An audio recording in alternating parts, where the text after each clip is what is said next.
Hi నువ్వు నేను మీ మధుగాని. ఏం లేదన్నా, ఇంట్లోకి వెళ్ళి చూస్తే మా దొంగ నాకుడికి నాకన్నా ఫస్ట్ స్టడీ లేసి టీవీలో బొమ్మలు పెట్టుకొని చూస్తున్నా. సరేలే ఇదంతా మనకి ఎందుకని నేను మా జేజోళ్ళ ఇంటికి వెళ్తే మా జేజ ఒక బైక్ తీసుకొని నీకు 2 బైకులు ఇస్తాను జేజ, నాకు వద్దు అని చెప్పేసి, నాకు ఈ బైక్ ఫేవరెట్ అని చెప్పేసి నేను పక్కకు వచ్చి కూర్చొని ఇన్స్టాలో రీల్స్ చూస్తుంటే అందులో ఒక రీల్ నాకు తెగ నచ్చేసి ఆ రీల్ తీద్దాంలే అని ఎలాగైనా ఇంటికి వచ్చేసి ఇంక స్నానం చేద్దామని టవల్ తీసుకొని ఇంక వెళ్తున్నా స్నానం చేద్దాం. స్నానం చేసి వచ్చేసి మంచిగా రెడీ అయ్యి బట్టలు వేసుకొని సెంటు కొట్టుకొని మనకి సోకులు ఎక్కువ లేదు తర్వాత విషయం.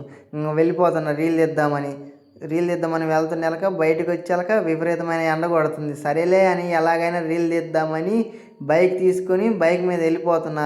నిన్న ఒక ప్లేస్ చూస్తే ఆ ప్లేస్ కాడికి వెళ్ళి రీల్ తీసుకుందాం అనుకునేలాక అందులోకి నాకు ఒక అదృష్టమైన సంఘటన జరిగింది. అది ఏంటంటే అది నా బైక్ టైర్ స్ట్రక్ అయిపోయింది.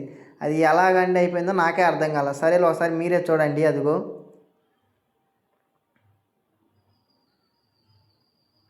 చూశారు కన్నా, అది అలా స్ట్రక్ అయిపోయింది. సరేలే, మీకు ఈ ఫుల్ వీడియో కావాలంటే నెక్స్ట్ పార్ట్ చూడండి.